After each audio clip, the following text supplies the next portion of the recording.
Good morning student. आज हम नागरिक शास्त्र थर्ड का पहला अध्याय पढ़ेंगे, जिसका नाम है भारतीय संविधान। मैंने हिस्ट्री के 2 लेसन आपके कंप्लीट हो गए हैं, पढ़ा दिए हैं, मैंने आपको वीडियो भी भेज दी है। आशा है कि आप लोगों को समझ में आ गया होगा। आज हम नागरिक शास्त्र का फर्स्ट अध्याय पढ़ेंगे, जिसका नाम है भारतीय संविधान। अब इसके अंदर हम बच्चों ये पढ़ेंगे कि संविधान क्यों आवश्यक है, किसी भी देश के लिए संविधान क्यों आवश्यक होता है। जिस प्रकार से फुटबॉल का गेम ले लीजिए, फुटबॉल के गेम में ये नियम होता है कि अगर कोई भी खिलाड़ी अगर फुटबॉल को बाहों से टच कर लेता है तो उसको फाउल मान लिया जाता है या फिर वो आउट हो जाता है। उसी प्रकार से क्रिकेट या हॉकी में भी अलग अलग नियम होते हैं, हर गेम का एक नियम होता है। उसी प्रकार से समाज के भी अलग अलग नियम होते हैं। अब इसमें हम पढ़ेंगे कि आधुनिक देश में इन खेलों की तरह ही हर समाज के भी कुछ मूलभूत नियम होते हैं। बड़े समाजों के कई अलग अलग समुदाय एक साथ में रहते हैं, वहाँ नियमों को अहम सहमति के जरिए तय किया जाता है। वहाँ पर जो नियम होते हैं वह आम सहमति के द्वारा, सभी लोगों की सहमति के द्वारा तय किए जाते हैं वो नियम, और उनको लिख लिया जाता है, लिखित दस्तावेज के रूप में वो माने जाते हैं। कक्षा 6 और 7 में भी सामाजिक एवं राजनीतिक जीवन की पाठ्य पुस्तकों में हम भारतीय संविधान पर चर्चा कर चुके हैं। अब आज हम 8वीं कक्षा में भी भारतीय संविधान के बारे में पढ़ेंगे कि भारत में संविधान क्यों माना जाता है, मतलब किसी भी देश के लिए संविधान क्यों आवश्यक होता है। देखिए, जहाँ पे जैसे यहाँ पे दिया गया है, किसी देश को संविधान की जरूरत क्यों पड़ती है। आज दुनिया के ज़्यादातर देशों के पास अपना संविधान है, लगभग सभी देशों के पास में अपना संविधान होता है। लेकिन इसका ये मतलब नहीं होता है कि जिन देशों के पास में संविधान है वह सभी लोकतांत्रिक देश हैं, ऐसा कोई जरूरी नहीं है। संविधान कई उद्देश्यों की पूर्ति करता है। पहला, यह दस्तावेज उन आदर्शों को सूत्रबद्ध करता है जिनके आधार पर नागरिक अपने देश को अपनी इच्छा और सपनों के अनुसार रचते हैं। इसी तरह से हमारे समाज का मूलभूत स्वरूप क्या होगा। देश के भीतर आमतौर पर कई समुदाय होते हैं जिनके बीच कई बातें समान होती हैं। ये सभी इस संविधान के अंतर्गत बताया जाता है कि भाई मतलब अलग अलग तरह के लोग रहते हैं, अलग अलग संस्कृति के लोग रहते हैं, तो वो सब अपनी मनमानी करेंगे, लेकिन उनको एक सूत्र में बांधने के लिए संविधान बनाया गया है। अब देखिए, जैसे कि यहाँ पर ये दिया गया है, आपको ऊपर ये चित्र बताया गया है, ये नेपाल का बताया गया है। इसमें ये बताया गया है कि भारत की उत्तरी सीमा पर स्थित नेपाल के ताज़ा इतिहास की घटना इसके अंतर्गत बताई गई है। समाचार पत्रों के माध्यम से ऊपर दी गई खबर में बताया गया है कि नेपाल के लोगों ने हाल ही में एक अंतरिम संविधान को मंजूरी दी है। अब इसमें सवाल ये उठता है कि नेपाल के पास पहले से संविधान था, लेकिन फिर भी एक दूसरा संविधान क्यों बनाया गया है। इसके लिए ये कहा गया है कि कुछ समय पहले एक जो नेपाल एक राजतंत्र था, यानी कि नेपाल का जो शासन था वह राजा के द्वारा चलाया जाता था, वहाँ राजा का शासन था। 1990 में बना नेपाल का पिछला संविधान इस सिद्धांत पर आधारित था कि संविधान की शासन की सर्वोच्च सत्ता राजा के पास रहेगी। नेपाल के लोग कई दशक से लोकतंत्र की स्थापना के लिए जन आंदोलन करते रहते थे। वो स्वतंत्र यानी लोकतंत्र राज शासन चाहते थे, इसलिए वो हमेशा आंदोलन करते रहते थे। इसी संघर्ष के फलस्वरूप 2006 में आखिरकार उन्होंने राजा की सत्ता को खत्म करने में कामयाबी मिल गई और उन्होंने एक नया संविधान चाहा। और उन्होंने यही कारण है कि नेपाल के लोगों ने 2015 में अपने देश के लिए एक नया संविधान बनाया। संविधान का एक दूसरा मुख्य उद्देश्य होता है कि देश की राजनीतिक व्यवस्था को तय करना। अब संविधान का दूसरा मुख्य उद्देश्य क्या होता है कि देश की राजनीतिक व्यवस्था किस प्रकार की होती है, ये सभी संविधान द्वारा तय किया जाता है। लोकतंत्र में हम अपने नेता खुद चुनते हैं। लोकतंत्र क्या होता है? लोकतंत्र में हम वोट द्वारा अपने नेता खुद चुनते हैं ताकि हमारी ओर से वे सत्ता का जिम्मेदारी के साथ इस्तेमाल कर सकें। फिर भी इस बात की संभावना हमेशा बनी रहती है कि जो नेता हमने चुना है, क्या वह अपनी शक्ति का दुरुपयोग नहीं करेगा। यह आशंका हमेशा बनी रहती है। इस तरह की विकृतियों के से बचाव का उपाय संविधान में मिलता है, इसलिए हम संविधान बनाते हैं। लोकतंत्र राज्यों में प्राय संविधान ही ऐसा नियम तय करता है जिनके द्वारा राजनेताओं के हाथों सत्ता के इस दुरुपयोग को रोका जा सके। कक्षा 7 की पुस्तक में आपने पढ़ा था कि भारतीय संविधान देश के सभी लोगों को समानता का अधिकार देता है। भारतीय संविधान में सभी लोगों को समानता का अधिकार दिया गया है। उसमें जात पात के आधार पर या धर्म के आधार पर किसी भी व्यक्ति के साथ में ऊंच नीच का भाव नहीं रखा जाएगा या भेदभाव नहीं किया जाएगा। हमारा संविधान कहता है कि धर्म, नस्ल, जाति, लिंग और जन्म स्थान के आधार पर देश के किसी भी नागरिक के साथ भेदभाव नहीं किया जा सकता है। इस प्रकार समानता का अधिकार भारतीय संविधान में दिए गए एक मौलिक अधिकार है। यह समानता का अधिकार क्या है? भारतीय संविधान में एक मौलिक अधिकार के रूप में दिया गया है। उसके बाद में लोकतंत्र में संविधान का एक महत्वपूर्ण काम यह होता है कि कोई भी ताकतवर समूह दूसरे या कम ताकतवर समूह या लोगों के खिलाफ अपनी ताकत का इस्तेमाल ना करें। लोकतंत्र में जो संविधान दिया गया है, इसका महत्वपूर्ण कार्य क्या है कि कोई भी ताकतवर समूह, यानी कि जैसे कम संख्या वाला समूह मान लो, और कोई मतलब बहुत अधिक संख्या वाले समूह होते हैं, जो ज़्यादा लोग होते हैं वो कम संख्या वाले लोगों पर हमेशा अपनी ताकत का उपयोग करते हैं, ताकत आजमाते हैं, उनको दबाने की कोशिश करते हैं। तो संविधान का ये कार्य ये होता है कि वह इस तरीके का कोई भी मतलब अल्पसंख्यक लोगों के साथ में कोई नुकसान नहीं होने दे। संविधान में दिए गए नियमों से इस बात का ख्याल रखा जाता है कि अल्पसंख्यकों को किसी ऐसी चीज से वंचित न किया जाए जो बहुसंख्यकों के लिए सामान्य रूप से उपलब्ध है। अल्पसंख्यकों पर बहुसंख्यकों की इस निरंकुशता का या दबाव पर प्रतिबंध लगाना भी संविधान का एक महत्वपूर्ण कार्य है। संविधान क्यों होना चाहिए? अब इसका हम पता लगाते हैं कि भाई संविधान क्यों महत्वपूर्ण होता है, संविधान क्यों होना चाहिए, किसी भी देश के लिए संविधान क्यों आवश्यक है।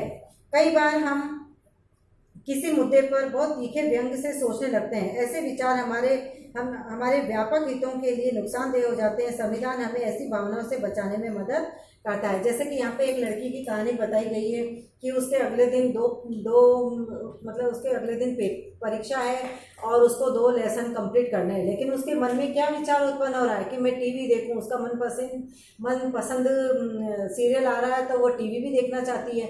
तो उसने क्या करा, अपने घर वालों से कहा कि भाई आप भी आज टीवी मत देखो ताकि मेरा मन नहीं लग जाए और मेरे 2 पार्ट कंप्लीट हो जाए।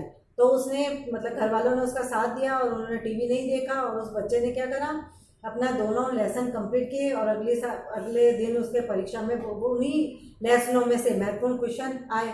तो इस प्रकार से देश के लिए होता है कि संविधान हमें ऐसे फैसले लेने से भी रोकता है जिनसे हम बड़े सिद्धांतों को ठेस नहीं पहुंच सके, जैसे देश आस्था रखता है।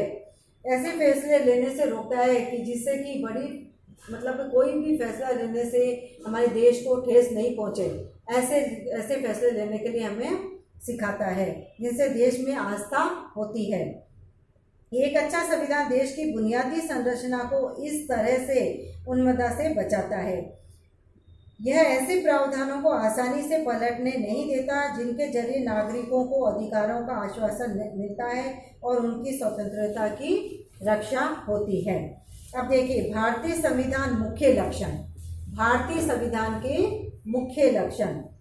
20वीं सदी तक आते आते भारतीय राष्ट्रीय आंदोलन कई दशक पुराना हो चुका था। 20वीं सदी तक आते आते भारतीय संविधान कई पुराना हो चुका था। स्वतंत्र संघर्ष के दौरान राष्ट्रवादियों ने इस बात पर काफी विचार किया था कि स्वतंत्र भारत किस तरह का होना चाहिए। जो राष्ट्रवादी जो लोग थे उन्होंने इस बात पर विचार किया कि स्वतंत्र भारत किस प्रकार का होना चाहिए। स्वतंत्र भारत को एक लोकतांत्रिक देश होना चाहिए। उनमें प्रत्येक नागरिक को समान माना जाएगा और सभी को सरकार की हिस्सेदारी का अधिकार होगा। इसके बाद यह तय करना था कि भारत में लोकतांत्रिक सरकार का गठन कैसे किया जाए और उसके कामकाज के नियम क्या होने चाहिए। ये काम किसी एक आदमी के वश का नहीं था। ये काम कोई एक आदमी नहीं कर सकता था कि सरकार किस प्रकार की होनी चाहिए, देश में संविधान कैसा होना चाहिए, भारत का संविधान था वो लोकतांत्रिक होना चाहिए, कोई एक आदमी थोड़ी कर सकता था। उसके लिए लगभग 300 लोगों ने योगदान दिया, जो 1946 में गठित की गई संविधान सभा के सदस्य थे। भावी संविधान के निर्माण के लिए अगले 3 साल तक संविधान सभा की बैठक होती रही। संविधान सभा के इन सदस्यों के सामने एक बड़ी जिम्मेदारी थी। हमारे देश में कई समुदाय थे जिनकी न तो एक भाषा थी, न ही एक धर्म था और न ही एक संस्कृति थी। अब उनके सामने, इन लोगों के सामने एक बड़ी चुनौती यह थी, बड़ी जिम्मेदारी थी, क्योंकि यहाँ पर बहुत अधिक अलग अलग भाषा के लोग, अलग अलग धर्म के लोग, अलग अलग संस्कृति के लोग यहाँ पर रहते थे। जनता की सामाजिक और आर्थिक स्थिति भी भयानक थी।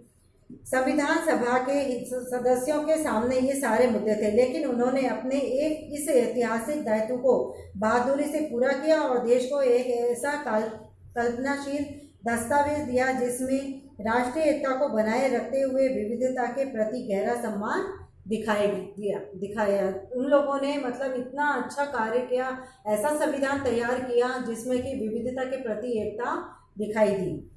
आगे के हिस्सों में भारतीय संविधान के कुछ मुख्य आयामों का उल्लेख किया गया है। स्वतंत्र भारत को एक शक्तिशाली लोकतंत्र समाज बनाने के उद्देश्य को पूरा करने के साथ इन चिंताओं को इस तरह हल किया गया है। अब देखिए, स्वतंत्र भारत को मतलब शक्तिशाली लोकतंत्र बनाने के लिए किन किन बातों को ध्यान में रखा गया है। इसमें पहला है हमारा संघवाद। पहला कौन सा है? संघवाद।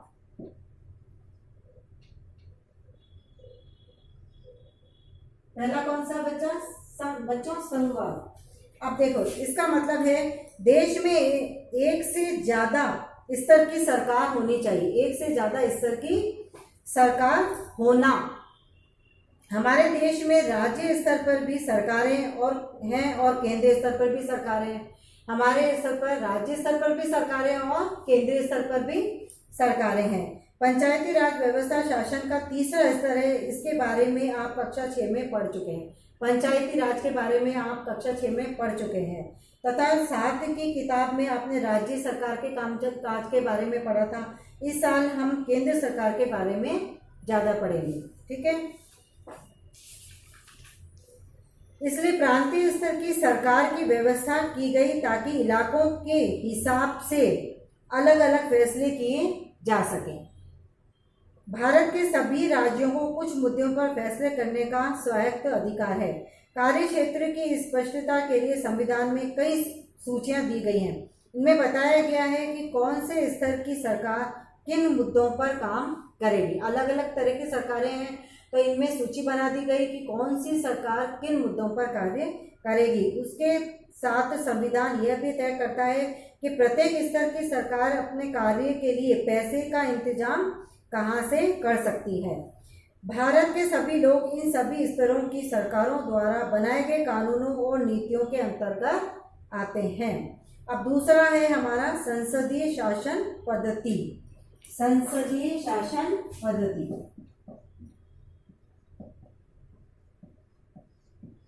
संसदीय शासन पद्धति, ये हमारा दूसरा टॉपिक। संसदीय शासन पद्धति। सरकार के सभी स्तरों पर प्रतिनिधियों का चुनाव लोग खुद करते हैं। सरकार के सभी स्तरों पर प्रतिनिधियों का चुनाव कौन करता है? लोग करते हैं, लोग स्वयं करते हैं। भारत का संविधान अपने सभी वयस्क नागरिकों को वोट डालने का अधिकार देता है।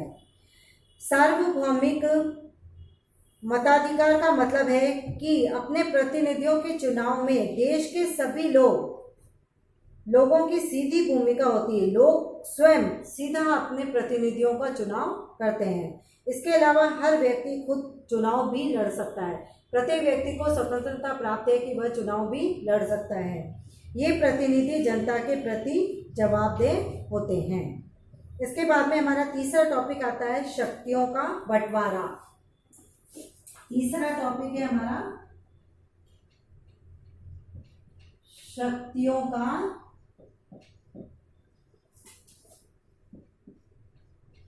बंटवारा।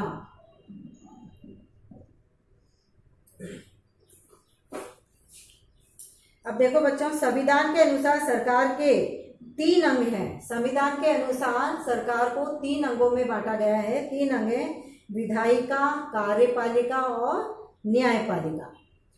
विधायिका में हमारे निर्वाचित प्रतिनिधि आते हैं। विधायिका के अंतर्गत कौन आते हैं? हमारे निर्वाचित प्रतिनिधि आते हैं जिनको हम चुनते हैं। कार्यपालिका ऐसे लोगों का समूह है जो कानून को लागू करने और शासन चलाने का काम करते हैं। न्यायालयों की व्यवस्था को न्यायपालिका कहा जाता है। इस तरह तीनों अंगों के बीच सत्ता का संतुलन बना रहता है। ये तीनों सत्ताएं मिलकर हमारे देश का शासन चलाती हैं। इसके बाद में हमारा चौथा आता है मौलिक अधिकार। चौथा पॉइंट कौन सा है? मौलिक अधिकार।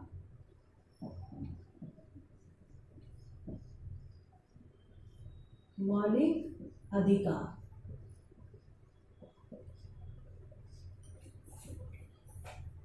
मौलिक अधिकार के बारे में आपने 7th क्लास में भी पढ़ा होगा। अब इसमें भी देखिए मौलिक अधिकार क्या होते हैं। मौलिक अधिकारों वाला खंड भारतीय संविधान की अंतरात्मा भी कहा जाता है।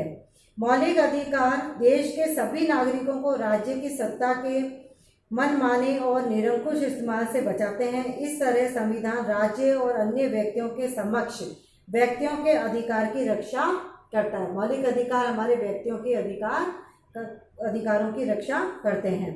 विभिन्न अल्पसंख्यक समुदाय भी चाहते थे कि संविधान में ऐसे अधिकारों को शामिल किया जाए जो उनके समूह की रक्षा कर सके। फलस्वरूप बहुसंख्यकों से अल्पसंख्यकों के अधिकारों की रक्षा का आश्वासन भी संविधान में दिया गया है। मौलिक अधिकारों के अलावा हमारे संविधान में एक खंड नीति निर्देशक तत्व भी है। मौलिक अधिकार तो है सही, लेकिन इसके अलावा हमारे संविधान में नीति निर्देशक तत्व भी होते हैं। संविधान सभा के सदस्यों में यह खंड इसलिए जोड़ा जाता था ताकि ज़्यादा सामाजिक व आर्थिक सुधार लाए जा सके। इसलिए इस वाले खंड को जोड़ा गया ताकि ज़्यादा सामाजिक और आर्थिक सुधार लाए जा सके, इसलिए नीति निर्देशक तत्वों को जोड़ा गया। इसके बाद में 5वां है हमारा धर्मनिरपेक्षता। 5वां और लास्ट पॉइंट है हमारा धर्मनिरपेक्षता।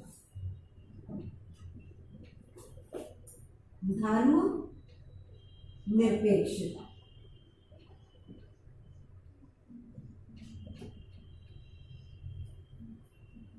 धर्मनिरपेक्षता। धर्मनिरपेक्ष राज्य वह होता है जिसमें राज्य अधिकृत रूप से किसी धर्म को राज्य धर्म के रूप में बढ़ावा नहीं देता है। धर्मनिरपेक्ष राज्य वह होता है जिसमें सभी व्यक्तियों के धर्म को समान रूप से माना जाता है। राज्य के लिए कोई एक धर्म अधिक महत्वपूर्ण नहीं होता है। मतलब देश के लिए, राज्य के लिए सभी धर्म समान होते हैं। ये धर्मनिरपेक्ष राज्य होता है। संविधान उन आदर्शों को तय करने में एक महत्वपूर्ण भूमिका निभाता है जिन्हें हम अपने देश और अपने प्रतिनिधियों के जरिए साकार करना चाहते हैं। जिस तरह फुटबॉल के नियम बदलते ही खेल बदल जाता है, उसी तरह जिन देशों के संविधान में भी भारी बदलाव आ जाते हैं वहाँ देश का बुनियादी स्वरूप भी बदल जाता है। अगर संविधान में कोई बदलाव आता है तो देश के स्वरूप में भी बदलाव आ जाता है। ठीक है बच्चों, अब संविधान के बारे में आप समझ गए। ये वाला पार्ट हमारा पूरा कंप्लीट हो चुका है। आशा है कि आपको समझ में आ गया होगा। धन्यवाद।